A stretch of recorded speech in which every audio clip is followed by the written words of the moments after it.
Mutton ബോട്ടി cleaning video ആണ് കേട്ടോ നമ്മുടെ ഇന്നത്തെ വീഡിയോ. അപ്പോൾ അതിന് ആദ്യം തന്നെ ഞാൻ ബോട്ടി വേറൊരു പാത്രത്തിലും അതുപോലെ തന്നെ ഈ കുടലൊക്കെ വേറൊരു പാത്രത്തിലും ഞാൻ ആക്കിയിട്ടുണ്ട്. ഇനി നമുക്ക് കുടലൊന്ന് ക്ലീൻ ചെയ്തെടുക്കാം. അതിന് ആദ്യം തന്നെ ഇതുപോലെ ഒരു ടൂത്ത് പിക്ക് ഉപയോഗിച്ചിട്ട് ഇതിൻ്റെ ഈ കുടലിൻ്റെ ഉൾഭാഗം നമുക്ക് ഇതുപോലെ ഒന്ന് ഞാൻ ഈ വീഡിയോയിൽ കാണിച്ച പോലെ തന്നെ ചെയ്തെടുത്താൽ നമുക്ക് ഇതിൻ്റെ ഉൾഭാഗം നമുക്ക് കിട്ടും.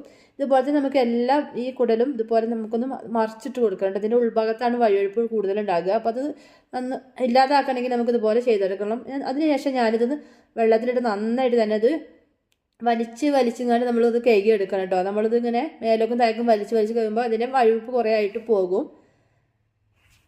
അതിനുശേഷം ഞാൻ ഈ ബോട്ടി ഇടല അതിലേക്ക് നല്ല തിളച്ച വെള്ളം ഞാൻ ഒഴിച്ചു കൊടുക്കുന്നുണ്ട്. അതിനുശേഷം നമുക്കൊരു 10 മിനിറ്റ് നേരം അത് മാറ്റി വെക്കാം.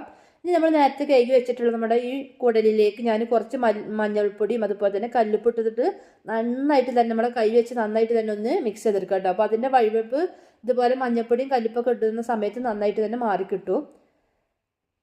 അപ്പോൾ കാണുമ്പോൾ തന്നെ അറിയാലോ നല്ല വഴുവഴുപ്പുണ്ട്. അപ്പോൾ അതിനുശേഷം നമ്മളൊന്ന് വീണ്ടും ഒന്ന് കേക്ക് എടുത്തതിന് ശേഷം അതിലേക്ക് നല്ല തിളച്ച വെള്ളം ഒഴിച്ച് കൊടുത്തിട്ട് ഒരു 5 മിനിറ്റ് നേരം ഒന്ന് വെക്കാം കേട്ടോ. ഇതിൻ്റെ വഴുവഴുപ്പൊക്കെ പോവുകയും ചെയ്യും. നമുക്കിത് മുറിച്ചെടുക്കാൻ നല്ല എളുപ്പമായിരിക്കും.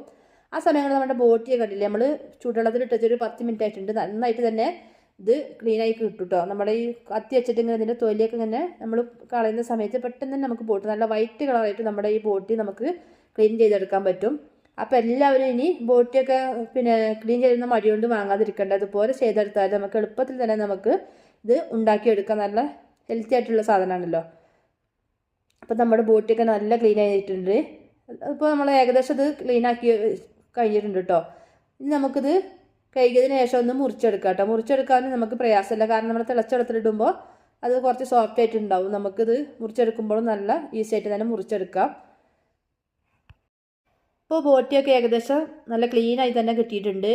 നമ്മൾ നേരത്തെ കുടലിൽ നല്ല ചുടുവെള്ളം ഒഴിച്ചിട്ടില്ല, അതിനുശേഷം ആ വെള്ളം ഒഴിവാക്കിയതിന് ശേഷം കണ്ടില്ല. അപ്പോൾ നമ്മുടെ ഈ കുടലൊക്കെ കണ്ടില്ല നന്നായിട്ട് തന്നെ ക്ലീനായി വന്നിട്ടുണ്ട്. ഇനി നമുക്കിത് മുറിച്ചെടുക്കുന്ന സമയത്ത് നല്ല ഈസി ആയിട്ട് തന്നെ മുറിച്ചെടുക്കാം കേട്ടോ.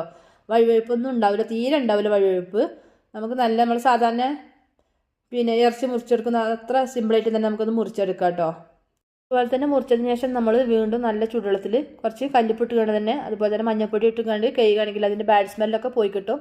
അപ്പോൾ എല്ലാവരും ഇതുപോലെ ഒന്ന് ചെയ്ത് നോക്കാം കേട്ടോ. അപ്പോൾ നിങ്ങൾക്ക് ഇങ്ങനെ ചെയ്യുമ്പോൾ നിങ്ങൾക്ക് അത്ര പണിയായിട്ടൊന്നും തോന്നില്ല. അതിനുശേഷമാണ് ഞാൻ ഇതുപോലെ ബോട്ടി ഫ്രൈ ഉണ്ടാക്കിയിട്ടുള്ളത്. അപ്പോൾ അതിൻ്റെ വീഡിയോ നെക്സ്റ്റ് വീഡിയോ ഇടാം. അപ്പോൾ എല്ലാവരും ഒന്ന് സപ്പോർട്ട് ചെയ്യണേ.